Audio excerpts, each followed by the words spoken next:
เอา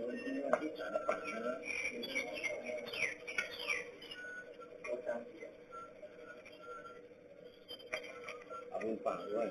นี่จะเป็นปักผมนะว่า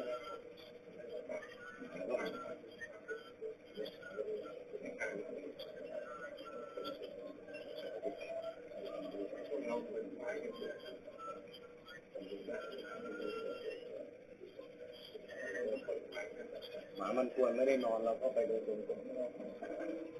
ลาหน้าที่องค์ท่านสวยมันหนาหมาเยอะหมาเป็น7-8 ตัวเป็น10 ตัวทั้งคืนถึงของแปลกเลยไม่ใช่การเป็นอาชีพที่ต้องหวัง